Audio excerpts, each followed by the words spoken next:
देश की सबसे बड़ी अदालत सुप्रीम कोर्ट में आज दो बड़े मामलों में सुनवाई हुई। एक मामला सुप्रीम कोर्ट में जो था वो SC ST के आरक्षण से जुड़ा हुआ था, जिस पर सुप्रीम कोर्ट ने बड़ा फैसला देकर आरक्षण पर नई बहस छेड़ दी। दूसरा हाई प्रोफाइल मामला राज्यसभा सांसद स्वाति मालीवाल से दिल्ली के CM आवास में मारपीट का है, जिसमें केजरीवाल के करीबी विभव कुमार की जमानत याचिका आज सुप्रीम कोर्ट पहुंच गई।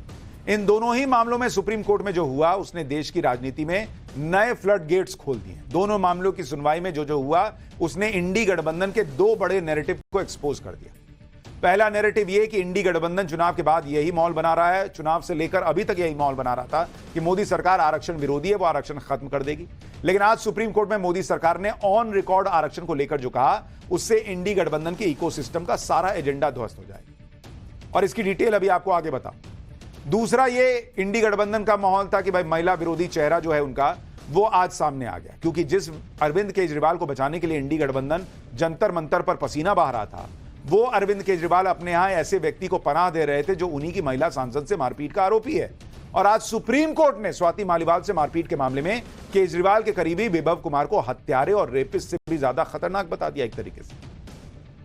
लेकिन सुप्रीम कोर्ट की इतनी सख्त टिप्पणी पर भी इंडी गठबंधन के मुंह पर ताले लगे हुए हैं। यही बात नरेंद्र मोदी से जुड़ी होती तो इंडी गठबंधन उन्हें दलित विरोधी और महिला विरोधी कहने में एक सेकंड नहीं लगा था। सबसे पहले केजरीवाल के करीबी विभव का चैप्टर खोलता हूं, जिस विभव को पूरी आम आदमी पार्टी बचाने में जी जान लगा दी। उस पर आज सुप्रीम कोर्ट ने जो कहा उससे केजरीवाल एंड कंपनी की भयंकर फजीहत हुई है। स्वाति मालीवाल से मारपीट के केस के बाद जिस विभव कुमार को अरविंद केजरीवाल अपने साये की तरह साथ लेकर घूमते रहे थे, उस विभव कुमार को लेकर आज सुप्रीम कोर्ट ने बहुत सख्त टिप्पणियां की। विभव कुमार की जमानत याचिका पर सुनवाई करते हुए सुप्रीम कोर्ट ने कहा कि एक महिला से मारपीट करते हुए आपको यानी विभव को शर्म नहीं आई। यह सुप्रीम कोर्ट पूछ रहा है कि शर्म नहीं आई जी तुमको।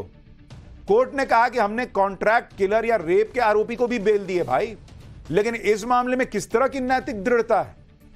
कोर्ट ने कहा कि जिस तरह घटना हुई उससे वो हैरान है। सुप्रीम कोर्ट ने इशारों में अरविंद केजरीवाल को भी लपेट लिया। कोर्ट ने सख्त लहजे में पूछा कि क्या जी बंगला है क्या। जब विभव के वकील ने कोर्ट में उनका बचाव करने की कोशिश की तो सुप्रीम कोर्ट को कहना पड़ा कि आप तो ऐसे बोल रहे हैं जैसे कोई गुंडा घर में घुस आया। राज्यसभा सांसद न थी जी, गुंडा थी वो। सुप्रीम कोर्ट ने भी कहा कि आप विभव पर लगे आरोप तो देखिए। आरोप के मुताबिक मारपीट के दौरान स्वाति मालीवाल ने विभव से रोते हुए गुहार लगाई थी। यह बताया था कि उनके पीरियड्स चल रहे हैं, उसे इस तरह से मत मारो। सुप्रीम कोर्ट ने भी कहा कि इसके बावजूद यह व्यक्ति स्वाति मालीवाल से मारपीट करता रहा। कोर्ट ने जो टिप्पणियां की उससे तो सीधे अरविंद केजरीवाल पर सवाल उठ रहे हैं कि उन्होंने अपने घर में ऐसे व्यक्ति को पनाह क्यों दी थी और उनके घर पर उन्हीं की महिला सांसद आई। कोई गुंडा तो नहीं आया था जो उससे इस तरह का बर्ताव किया गया। सुप्रीम कोर्ट में केजरीवाल के करीबी विभव की पैरवी अभिषेक मनु सिंघवी कर रहे थे। विभव के पक्ष में सिंघवी ने यह दलील दी कि मेडिकल रिपोर्ट में कोई गंभीर चोट नहीं है, जबकि आरोप इसके बिल्कुल उलट है। घटना 13 मई की है, FIR 16 मई को दर्ज कराई गई। FIR दर्ज करने में 3 दिन लग गए। इस पर सुप्रीम कोर्ट ने कहा कि अगर वो घटना के तुरंत बाद 112 नंबर पर पुलिस को कॉल कर रही है तो यह क्या दिखाता है। कोर्ट ने कहा कि जिस तरह से इस मामले से निपटा गया उससे हम हैरान हैं। सुप्रीम कोर्ट ने यह भी कहा कि अगर 112 नंबर पर पुलिस को कॉल की गई तो यह फैक्ट इस बात को झुठलाती है कि यह केस मनगढ़ंत है। अभिषेक मनु सिंघवी ने कहा कि स्वाति मालीवाल CM के घर आई थी, कोई उनके घर नहीं गया था। मतलब उनका कहना था अभिषेक मनु सिंघवी का कि स्वाति तो मर्जी से ना आई भाई। इस पर सुप्रीम कोर्ट ने पूछा कि CM आवास क्या कोई निजी आवास है। सुप्रीम कोर्ट ने यह भी कहा कि विभव क्या सोचता है, क्या उसे अपनी पावर का घमंड है। सुप्रीम कोर्ट ने बहस के दौरान यह भी कहा कि आपको लगता है कि उस कमरे में मौजूद किसी भी व्यक्ति में विभव के खिलाफ कुछ कहने की हिम्मत हुई होगी। कोर्ट में अभिषेक मनु सिंघवी ने यह कहकर विभव का बचाव किया कि उन्होंने 3 दिन बाद FIR की, जबकि उनके पास फ्रेंडली पुलिस और फ्रेंडली LG थे। इस पर कोर्ट ने ऐतराज जताया और कहा कि यह आपकी आंतरिक पॉलिटिक्स है, हमारा इससे कोई लेना देना नहीं है। सारी दलीलों को सुनने के बाद सुप्रीम कोर्ट ने विभव की याचिका पर दिल्ली पुलिस को नोटिस जारी कर दिया और मामले की अब अगली सुनवाई 7 अगस्त को। विभव कुमार पर सुप्रीम कोर्ट की इन टिप्पणियों को हल्के में नहीं लिया जा सकता, क्योंकि वो कोई मामूली आरोपी ही नहीं है और ना उन पर काफी गंभीर आरोप लगे हुए हैं। इस घटना में जो पीड़ित है वो एक महिला सांसद है और यह घटना राह चलते नहीं बल्कि मुख्यमंत्री के घर पर हुई है। और आज सुप्रीम कोर्ट ने जो टिप्पणियां की हैं उसके बाद आम आदमी पार्टी साइलेंट मोड में है, पूरा इंडी गठबंधन साइलेंट मोड में। आज भी ये लोग नहीं पूछ रहे कि इतना सुप्रीम कोर्ट ने बोल दिया। यही कोई दूसरा नेता होता, दूसरी पार्टी होती, फिर देखते इनका रोला। लेकिन सुप्रीम कोर्ट में आज एक और दूसरा बड़ा मामला था जिसके बारे में आपको जानना चाहिए। सुप्रीम कोर्ट से जुड़े दूसरे मामले की बात करता हूं। आज सुप्रीम कोर्ट ने आरक्षण पर एक ऐसा फैसला दिया जिससे देश में आरक्षण पर नई बहस छिड़ गई। सुप्रीम कोर्ट ने आज आरक्षण पर ऐसा फैसला दिया है जिससे देश में आरक्षण पर होने वाली राजनीति बदलने वाली। हमारे देश में आरक्षण को बहुत संवेदनशील मुद्दा माना जाता है। इस मुद्दे पर आज सुप्रीम कोर्ट ने एक बोल्ड फैसला दिया। सुप्रीम कोर्ट के इस फैसले का सार यह है कि उसने राज्य सरकारों को कोटा के अंदर कोटा बनाने का अधिकार दे दिया। राज्य सरकार एससी एसटी के आरक्षण में सब कैटेगरी बना सकती है। इस फैसले के साथ ही सुप्रीम कोर्ट ने अपना पुराना फैसला भी पलट दिया जिसमें सुप्रीम कोर्ट ने यह माना था कि एससी एसटी जातियों का समूह है, इसमें शामिल जातियों के आधार पर और बंटवारा नहीं हो सकता। सुप्रीम कोर्ट के फैसले का आधार यह है कि एससी एसटी में भी आरक्षण का फायदा क्रीमी लेयर को मिल रहा है, जबकि एससी एसटी में शामिल अति पिछड़ी जातियों तक आरक्षण का फायदा पहुंच ही नहीं रहा। यानी अब ओबीसी की तरह एससी एसटी में भी क्रीमी और नॉन क्रीमी लेयर का वर्गीकरण हो सकता है। कई राज्यों में ओबीसी आरक्षण को अति पिछड़ा वर्ग में विभाजित किया गया है ताकि जो ज्यादा पिछड़े हैं उन्हें आरक्षण का लाभ देकर आगे लाया जा सके। आरक्षण पर यह बड़ा फैसला सुप्रीम कोर्ट की संवैधानिक पीठ ने दिया है। इस फैसले में जस्टिस बीआर गवई ने जो टिप्पणियां की वो बड़ी इंपॉर्टेंट हैं। जस्टिस गवई ने सीधे सीधे कहा कि एससी एसटी आरक्षण में से क्रीमी लेयर को जरूर हटा देना चाहिए। क्रीमी लेयर का मतलब वो वर्ग होता है जो आर्थिक और सामाजिक रूप से संपन्न होता है। इसमें वो परिवार आते हैं जिनकी सालाना आय 8 लाख से ज्यादा है, उन्हें क्रीमी लेयर माना जाता है। तो कोर्ट कह रहा है कि भाई जो ऑलरेडी कमा रहा है, बढ़िया कमा रहा है, उसका बेटा बेटी वगैरह वगैरह रिश्तेदार भी जो हैं वो अगर आरक्षण का फायदा ले रहे हैं तो फिर जो पीछे रह गया वो कब आगे आएगा भाई? वो तो लाइन में पीछे ही रह गया। फिर जस्टिस गवई ने जजमेंट में कहा कि राज्यों को ऐसी पॉलिसी बनानी चाहिए जिससे एससी एसटी वर्ग में क्रीमी लेयर की पहचान हो सके ताकि उन्हें आरक्षण के लाभ से अलग किया जा सके। इससे संविधान में लिखी गई असली समानता स्थापित होगी। लेकिन करेगा कौन? ये तो आग में हाथ डालने वाली स्थिति है। जस्टिस गवई ने कहा कि क्या एससी एसटी वर्ग में एक आईएएस आईपीएस के बच्चे की तुलना ग्राम पंचायत जिला परिषद के स्कूल में पढ़ने वाले एससी एसटी परिवार के बच्चे से की जा सकती है क्या? आईएएस आईपीएस के बच्चों को मिलने वाली सुविधाएं बहुत अच्छी होंगी, उसके घर में पढ़ाई का माहौल अलग होगा। एक आम तथ्य यह है कि ग्रामीण इलाकों में सामाजिक भेदभाव बहुत ज्यादा होता है और यह भेदभाव शहरों में कम होता है।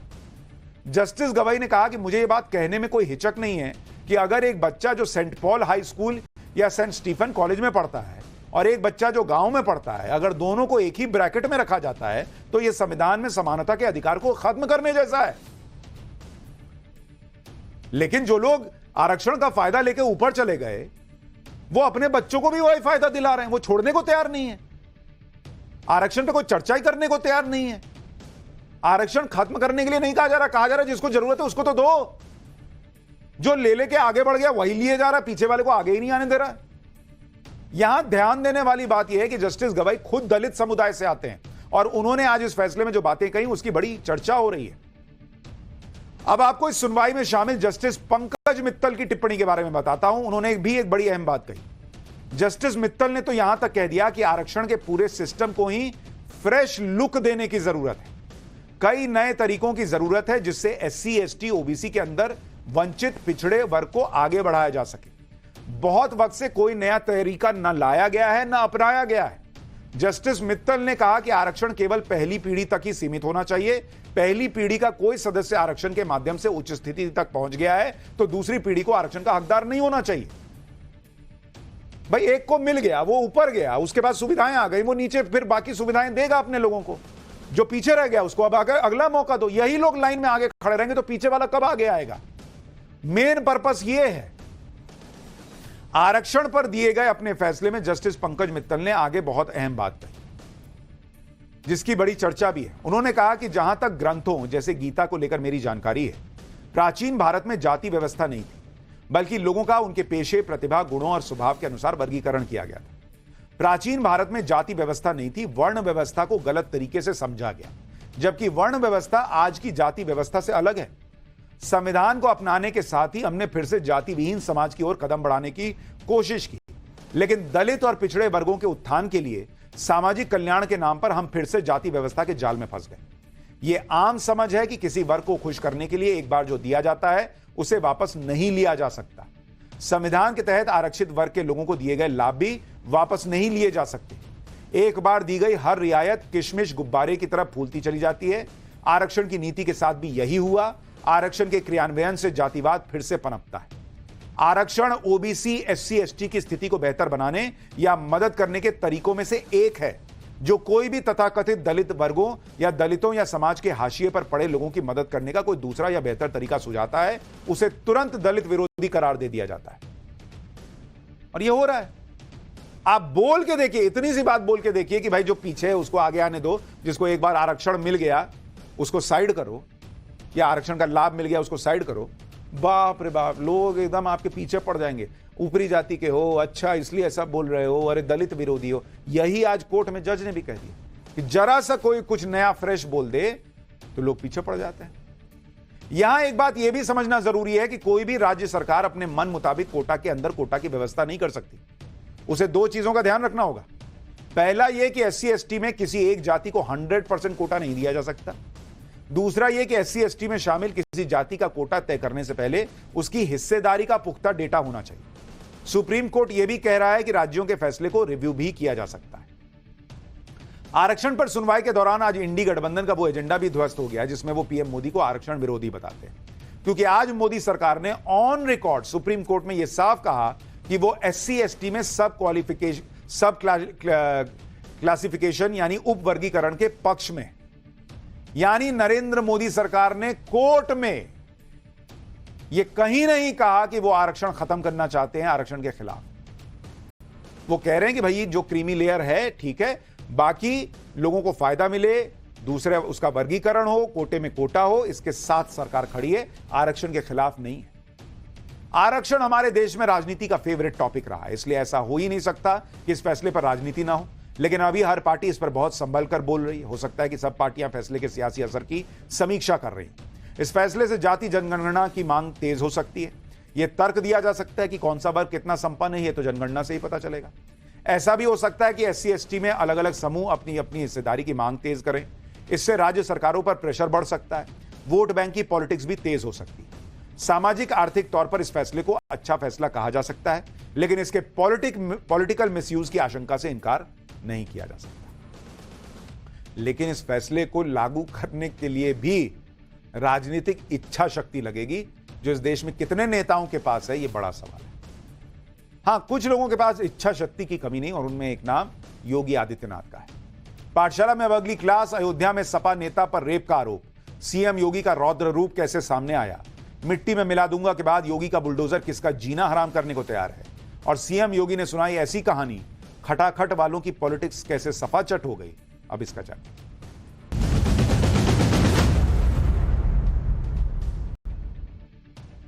उत्तर प्रदेश के मुख्यमंत्री योगी आदित्यनाथ अपने पुराने अंदाज में लौट आए। जिस तरह से सीएम योगी खुलेआम कहते थे कि माफिया को मिट्टी में मिला दूंगा, वही अंदाज फिर से लौट आया है। लोकसभा चुनाव के बाद से ही योगी आदित्यनाथ को लेकर न जाने क्या क्या बातें इंडी गठबंधन वाले कर रहे थे, लेकिन आज विधानसभा में योगी आदित्यनाथ ने दिखा दिया कि ना उनके तेवर बदले हैं, ना उनका अंदाज बदला है। लोकसभा चुनाव के बाद से ही सीएम योगी लगातार समीक्षा में जुटे थे। लगभग 2 महीने तक पूरे प्रदेश से फीडबैक लेने के बाद अब सीएम योगी फिर से पुराने फॉर्म में दिखने लगे। सीएम योगी आज विधानसभा में जिस अंदाज में बोल रहे थे, वो इशारा कर रहा है कि सीएम योगी ने सारी कमियों को दूर किया है। जिन लोगों को भी यह भ्रम था कि सीएम योगी बैकफुट पर चले जाएंगे, आज वो सारा भ्रम चकनाचूर हो गया। सीएम योगी ने आज विधानसभा में हर मुद्दे पर साफगोई के साथ अपनी बात रखी। वो फायर मोड में नजर आए और साथ ही इंडी गठबंधन पर भी निशाना साधा। योगी आदित्यनाथ के बात करने का तरीका सभी ने देखा है। बिना संकोच खरी बात करते हैं, फिर चाहे किसी को अच्छी लगे या बुरी लगे। आज भी विधानसभा में ऐसा ही हुआ। सीएम योगी ने क्लियर कर दिया कि उन्हें प्रतिष्ठा का मोह नहीं है, वो नौकरी करने के लिए यहां नहीं आए हुए हैं। सीएम योगी ने कहा कि प्रतिष्ठा तो गोरखनाथ मठ में इससे ज्यादा मिल जाती भाई, नौकरी करने थोड़ी आया हूं। सुनिए सीएम योगी का फायरी कमबैक। मेरा दायित्व तो बनता, मैं यहां नौकरी करने नहीं आया हूं, कतई नहीं। मैं यहां पे इस बात के लिए आया हूं कि अगर वो करेगा तो भुगतेगा भी, और इसीलिए मैं यहां पे आया हूं कि हम लोग उससे लड़ेंगे। ये लड़ाई हमारी सामान्य लड़ाई नहीं है, ये प्रतिष्ठा की लड़ाई भी नहीं है। मुझे प्रतिष्ठा प्राप्त करनी होती तो मुझसे इससे ज्यादा प्रतिष्ठा अपने मठ में मिल जाती है, कोई आवश्यकता नहीं मेरे लिए। पिछले कुछ दिनों में उत्तर प्रदेश में 2 ऐसी घटनाएं हुई हैं जिनकी चर्चा पूरे देश में हो रही है और दोनों ही घटनाओं पर सीएम योगी का एक्शन यह बताता है कि कानून व्यवस्था के मुद्दे पर किसी भी तरह का कोई समझौता योगी आदित्यनाथ सरकार करने के मूड में नहीं। अयोध्या में एक नाबालिग लड़की के साथ गैंगरेप किया गया, यह पहली घटना, और दूसरी घटना लखनऊ में हुई जहां दर्जनों मंचलों ने एक युवती के साथ छेड़छाड़ कर दी। दोनों ही खबरों पर योगी सरकार ने जिस तरह से एक्शन लिया है उससे यह साबित होता है कि लॉ एंड ऑर्डर के मुद्दे पर सीएम योगी कोई कॉम्प्रोमाइज करने को तैयार नहीं है और जीरो टॉलरेंस की पॉलिसी पर काम करते हैं। पहले लखनऊ की घटना के बारे में बताता हूं। ये तस्वीरें जो आप देख रहे हैं ये लखनऊ के गोमती नगर इलाके की हैं, जो लखनऊ के सबसे पॉश इलाकों में से एक है, जो अंबेडकर चौराहे के ठीक बगल में, जिसकी दूसरी तरफ अंबेडकर मेमोरियल पार्क है। यहीं पर होटल ताज है। कल हुई भयंकर बारिश की वजह से अंडरपास में पानी भर गया, घुटनों तक पानी में कुछ लोग हुड़दंग कर रहे थे। तभी बाइक पर एक लड़का और एक लड़की वहां से गुजर रहे थे। ये देखकर हुड़दंग कर रहे मंचले टाइप के लड़के उस पर पानी डालने लगते हैं। खूब हो हल्ला हो रहा है। तभी कुछ लोग बाइक को पकड़ लेते हैं, उसे आगे नहीं जाने देते। कुछ लोग बाइक पर पीछे बैठी लड़की को खींचने की कोशिश करते हैं। इसी दौरान बाइक गिर जाती है और बाइक पर बैठे दोनों लोग गिर जाते हैं। वहां मौजूद 16 के करीब हुड़दंगी लड़के ये सब देखकर खुश हो रहे थे। सोचिए, तहजीब के शहर लखनऊ में ये शर्मसार करने वाली घटना हुई। वीडियो तेजी से वायरल हुआ। उसके बाद क्या हुआ वो बताने से पहले जरा एक बार फुल फ्रेम वीडियो दिखाइए।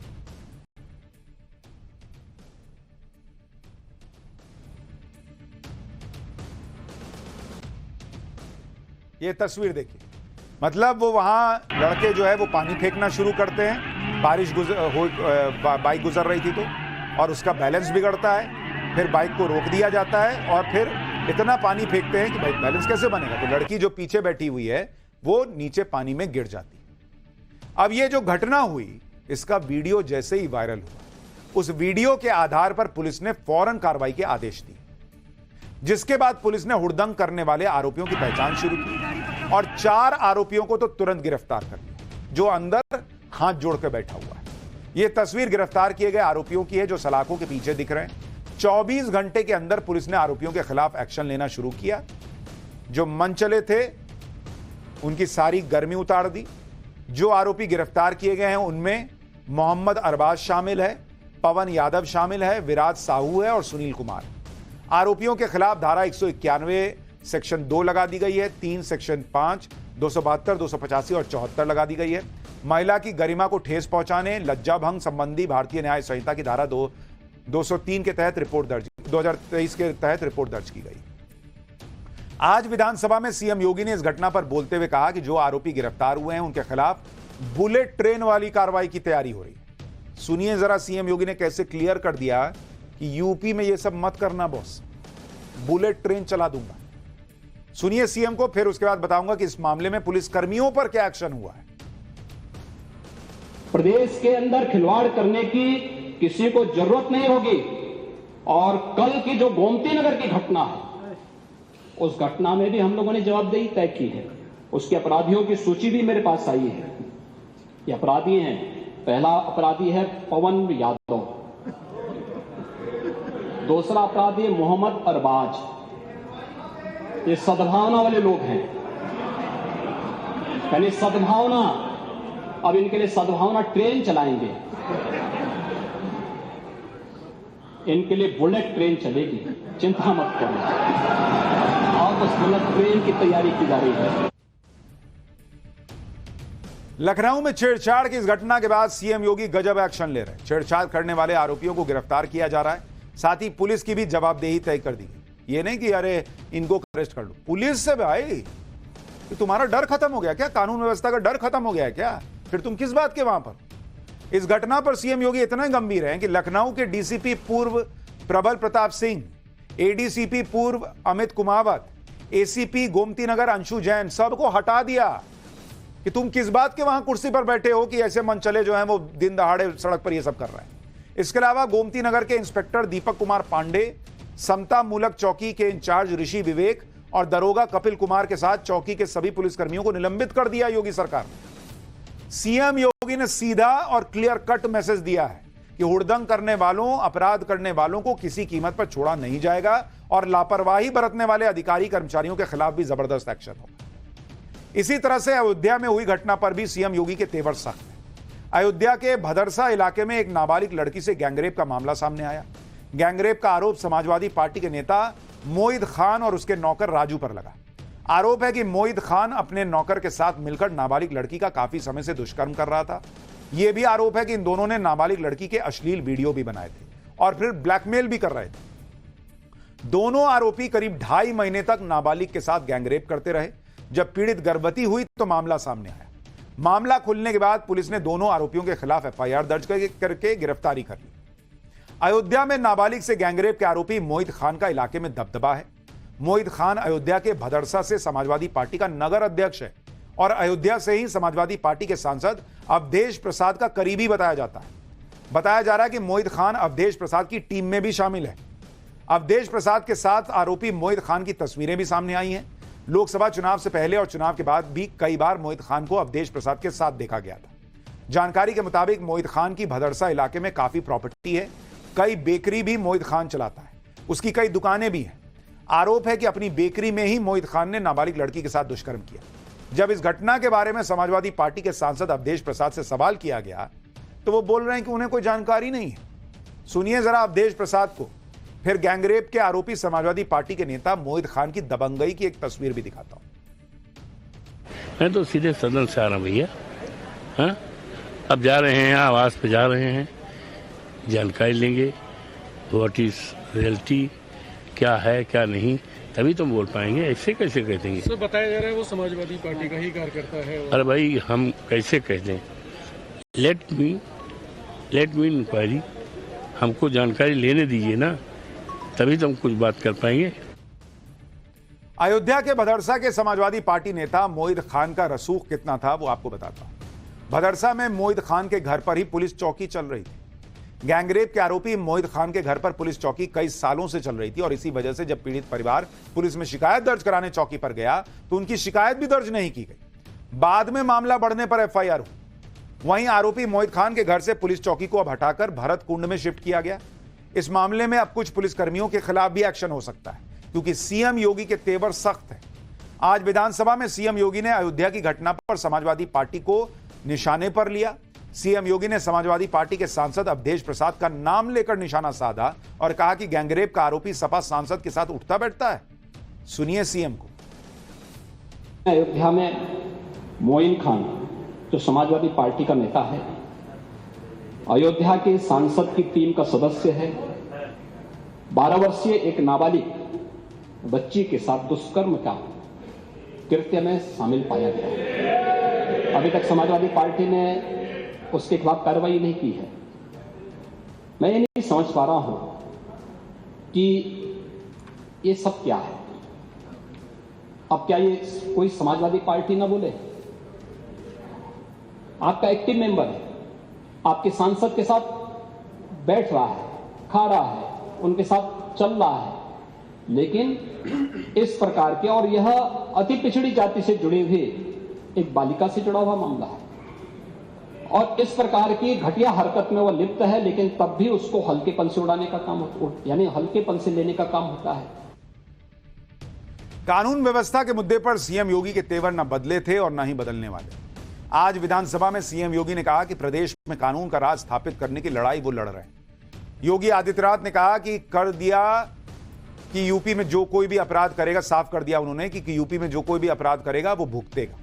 बुलडोजर से वो लोग डरें जो जनता का जीना हराम करते हैं। सुनिए एक बार।